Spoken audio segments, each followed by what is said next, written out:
I have no idea where I left off. Hopefully I remember all the rules though. Alright, I am now coming back to continue my adventure in the Fabled Lands. However, I do not remember much of what happened last time. So, hopefully I took good notes.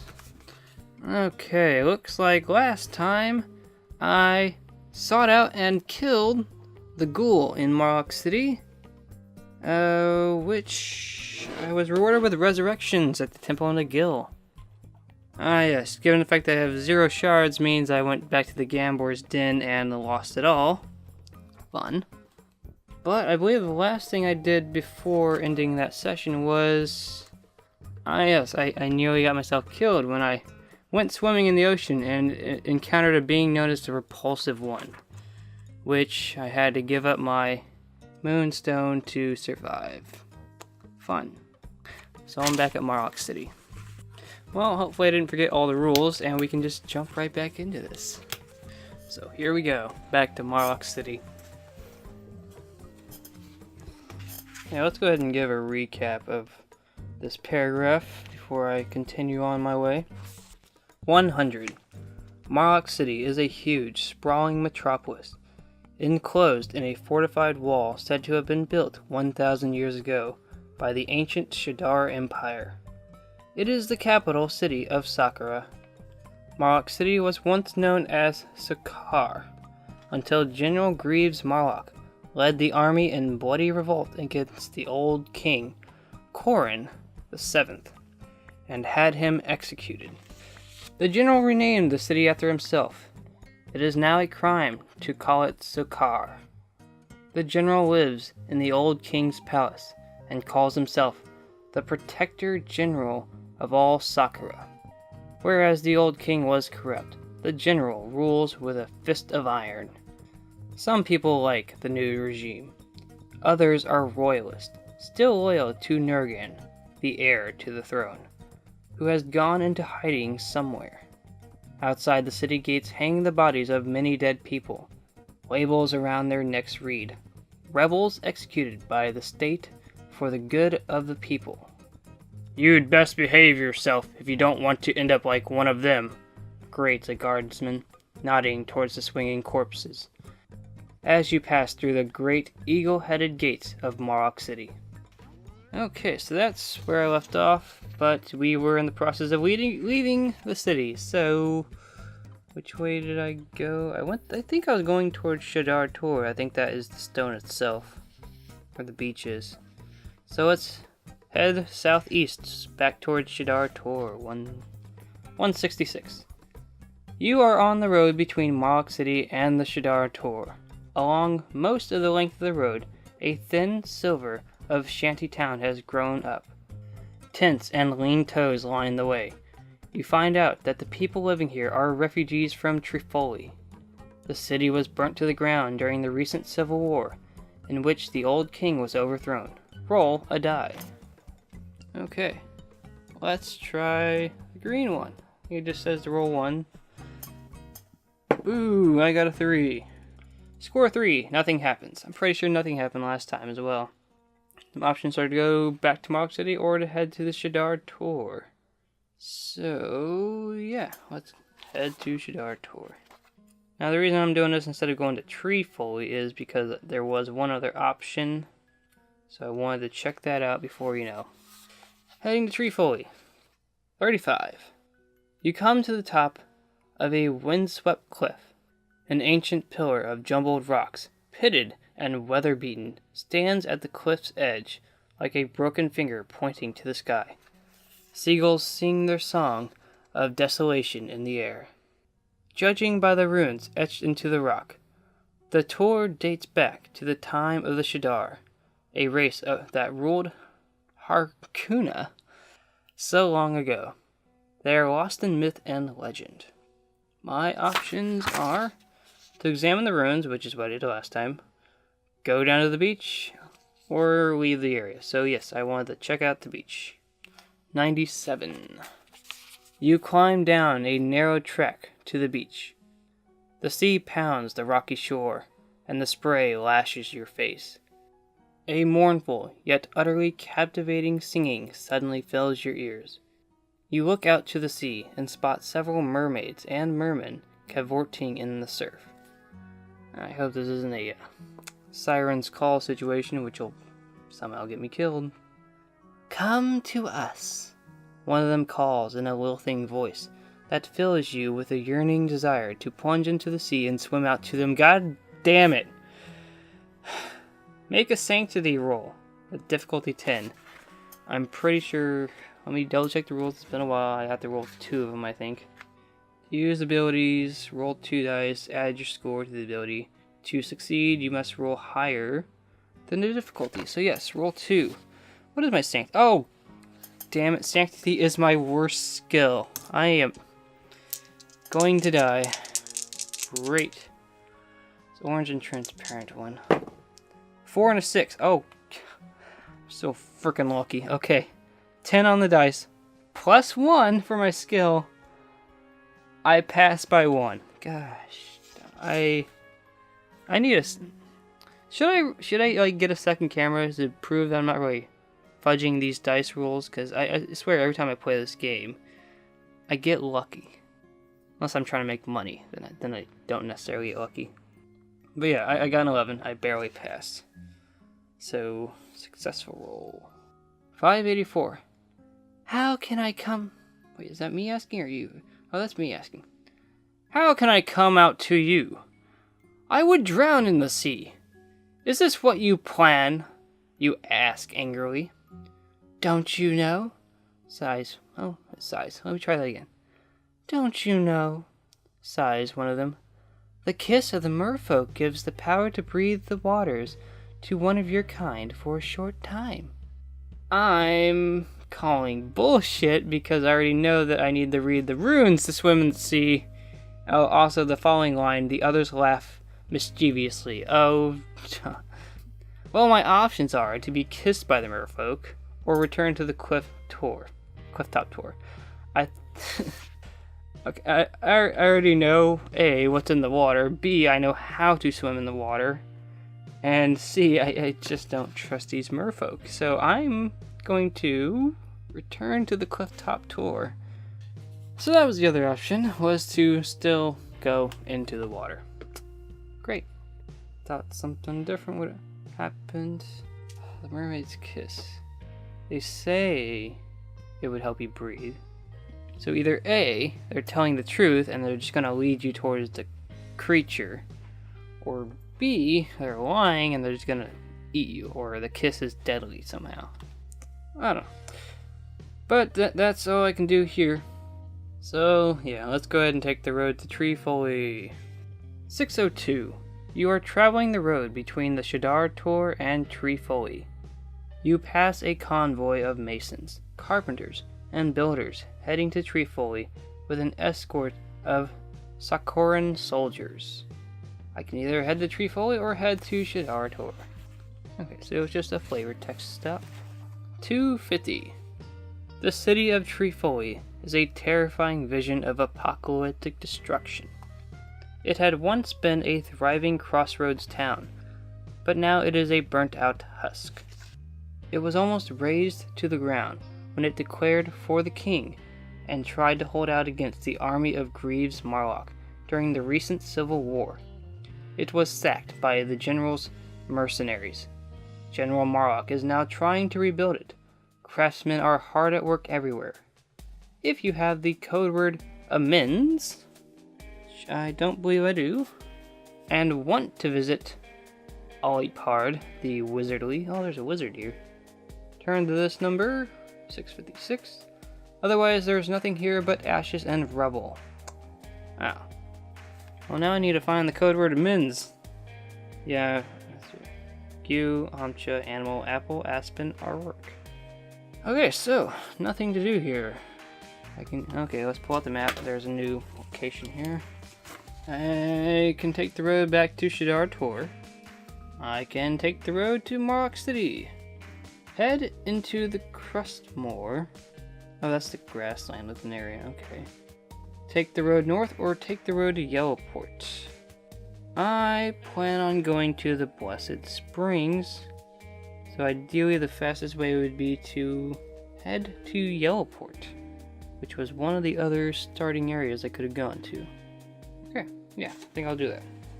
233. If there is a tick in the box, which there's not, turn to 412. If not, put a tick there now and read on. So, another one of these. You are on the cobbled road between Yellowport and Trefoille. It is well kept by the Sakoran military. You spot a man up ahead, striding towards you. Suddenly, 5 or 6 bandits appear from the wayside to assault him. The lone figure executes a series of movements almost faster than the eye can see, and you see his sword flashing in the sun.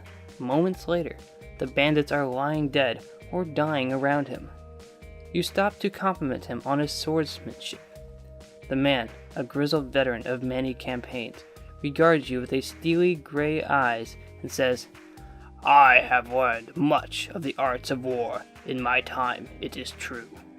Impressed by his skill and demeanor, you venture to ask him to teach you some of these arts. He looks you up and down critically. If you are a warrior... Oh wait, that's not in his voice. If you are a warrior, turn to 146, otherwise 567. I am not a warrior. But hey, there's a picture here. So yes, otherwise. You are not worthy, he says gruffly, and walks on without a backwards glance. You sense it would not be wise to press him any further. Turn to 412. Well then. Would have been great to be a warrior, I guess, for that instance. Oh well, I made my choice. 412. You are on the cobbled road between Yellowport and Trefoille. You meet a few merchants and pilgrims, but all in all, it is uneventful. Either head to Yellowport or Trefoille. To Yellowport then! Oh, this one has multiple tick boxes next to it. 10. If you have the code word assassin, which I do not, turn to 50 immediately. If not, read on. If you have just arrived in Yellowport, tick the first empty box above. Okay. Boxes are a record of the number of times you have visited the city. If this is your 4th visit, turn to 273.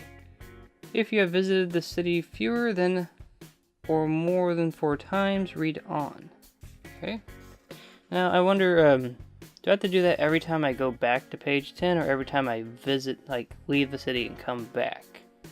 Okay, my guess is based on the first line there. If you have just arrived in Yellowport, so I would have to leave the town and come back.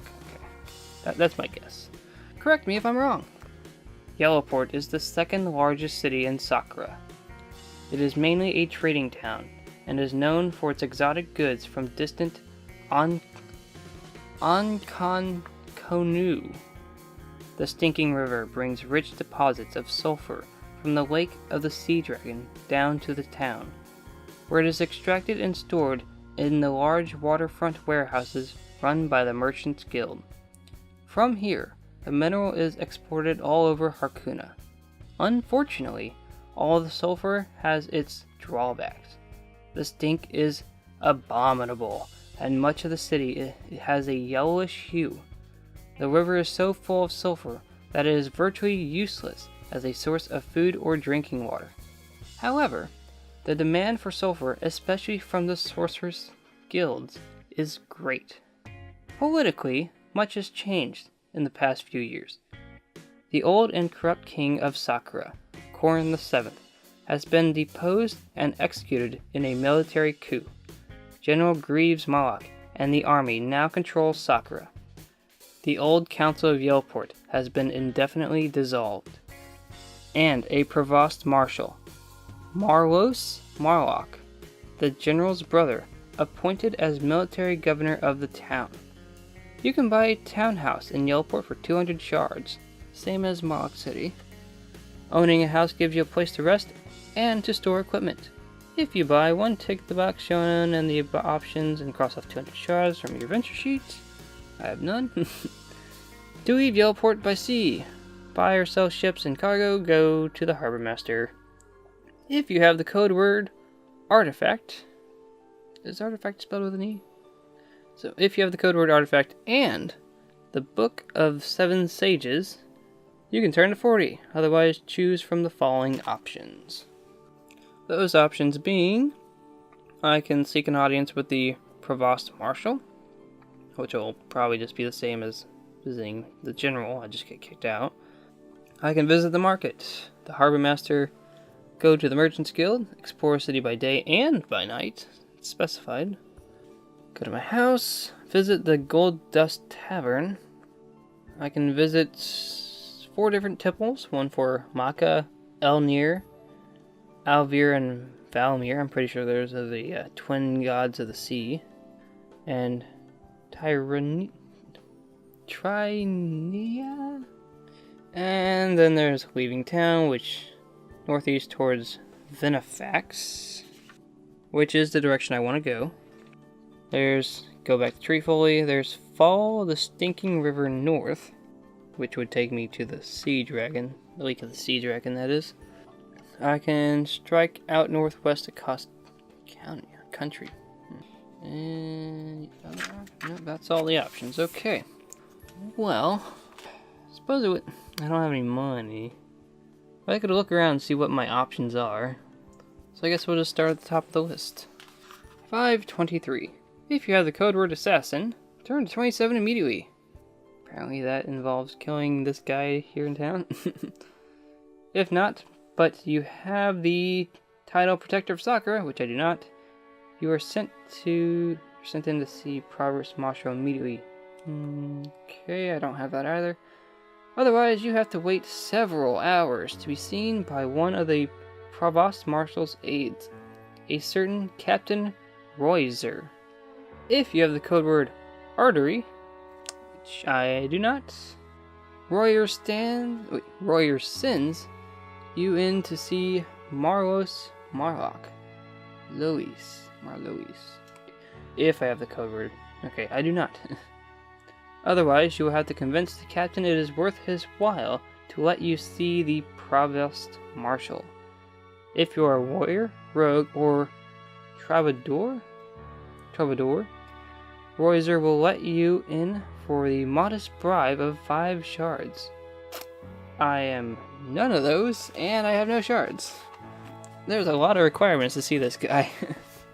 Apparently this town is very centered around multiple different quests. If you are a wayfarer, priest, or mage, you will have to convince the captain of your loyalty to Sakura first. Make a charisma roll at difficulty 9. If you are successful, you can then bribe him. Pay 5 shards. If you fail your charisma roll, or do not wish to pay the bribe, Captain Royzer dismisses you rudely. Turn to 10. Well, I don't have money, so it doesn't matter, so he dismisses me rudely, and I go back to 10. Well, that was a trip. At least the last one was like, if you have Protector of Sakura, you can do this, otherwise get out. Next on the list, visit the market. 30. The market is large and busy. At the corners of Brimstone Plaza, gigantic braziers burn sweet-smelling incense in the attempt to overpower the rotten egg smell that permeates the whole city. There are many stalls and goods to choose from. You may buy any of the items listed, as long as you have the money and the space to carry it. You may also sell any items you own that are listed below for the price stated. If you do, don't forget to cross them off your venture sheet. Items with no purchase price listed are not available locally. What are the prices compared to the other city? Because I remember the other one had tax. Oh yes, just comparing the leather armor. In Marlock it was 70 shards, here it's 50 shards. So, yeah, it's much more viable to buy and sell stuff here. Do I even have anything I can sell? I could sell my leather jerkin, which would reduce my defense. But I'd have 45 shards. But what would I spend it on, really? So I get to pay for money. Pay for food. Pay for money. There's rat poison here. Which makes me think there's a rat issue in town. Anyway, the only thing worth selling I shouldn't sell, that being my sword and my armor. So, one trader is offering a treasure map. Ooh. For sale at 200 shards. Ah. He will also buy any old treasure map for 150 shards. If you buy the map, note this paragraph number 30 for reference, and turn to 200. There's a treasure map to be had. Would he buy a regular map? If you wish to buy cargo... yeah, okay, I'm done here. But there were some items of note, that being... oh, I could get rat poison in the other place as well, so it doesn't... that's not unique. Okay, treasure map. If I have 200 shards, I can get a treasure map. Next on the list is visit the Harbor Master, which I don't know if I should really do that. It's probably just going to be dead end for me, but there might be a quest. 555. All shipping in and out of Yellport must come through the offices of the Harbor Master. Here you can buy passage to far land, or even a ship of your own to fill with cargo and crew. So your place I could go are Mark City, Isle of the Druids, Sorcerer's Isle, woo! One day I'll go there. And the Copper Island. Let's see, there's things for buying the ship. If you buy a ship, if you already own a ship, upgrading a ship. Yep, there's no additional thing. Okay. Next is to go to the Merchants Guild. There was the gold quest there last time. Well, at the other city, so there's probably something there this time. 4 or 5. The Merchants Guild of Yellport is a large building of granite, plushly decorated inside to show off its wealth. Here you can bank your money for safekeeping or invest it in the guild enterprise in the hope of making a profit. You hear that the Grand Master is looking for adventurers. Oh, I'm sorry, the Guild Master. I think it said Grand Master. So yeah, aside from investments, that's the only other thing, so let's visit the Guild Master. 122.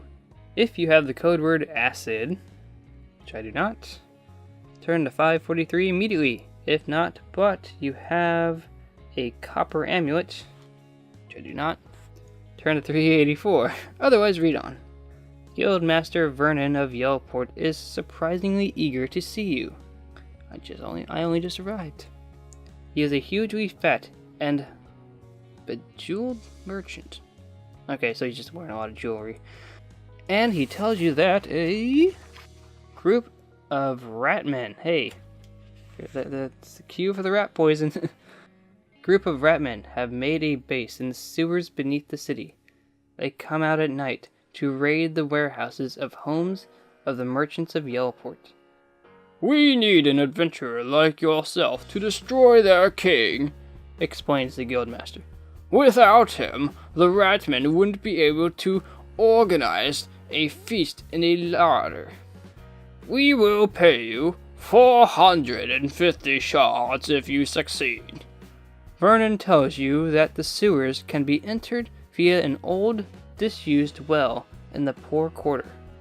Whenever you are ready to enter the sewers, and you are in Yellowport, turn to 460. So I get a separate number? Yeah, I guess that's not listed. I better write it down. Note this option on your adventure sheet. Now you can return to the city entry, or go down to the sewers straight away. Okay. So I have a quest without a code word. It's fine. But yeah, 450 shards would be a nice payout just to, well, not combat, so I'd have to buy the rat poison ideally before doing it. And in the sewers, pretty sure I'm human, so I don't have dark vision. Don't imagine the sewers would be brightly lit, so I need a torch or something. Just looking at things I would need to buy back in the marketplace. To get a lantern and the rat poison, I would need a total of 160 shards in hopes of continuing this particular quest. So I gotta spend money to make money. Something to think about if I ever come across some money. I think one of the options on the passage between Marlock and Shadar Tor was I could have found a lantern, but I keep like rolling the nothing happens. So if I wanted to, I could just walk back and forth trying to get that lantern.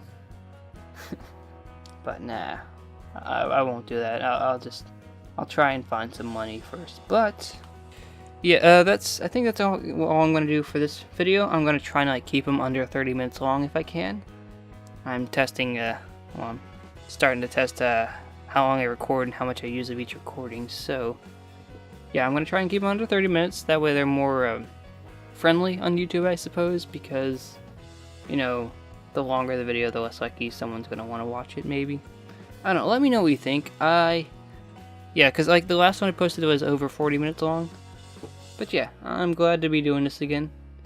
So yeah, that's where we're leaving off here. And let me know. Well, I plan to check out the other options here in town before inevitably heading north towards the Blessed Springs. But if there's something else you think I should do instead, let me know what you think in the comments and I will consider it for the next video. But that is the end of this video. Thank you for watching, and until next time, have a pleasant journey.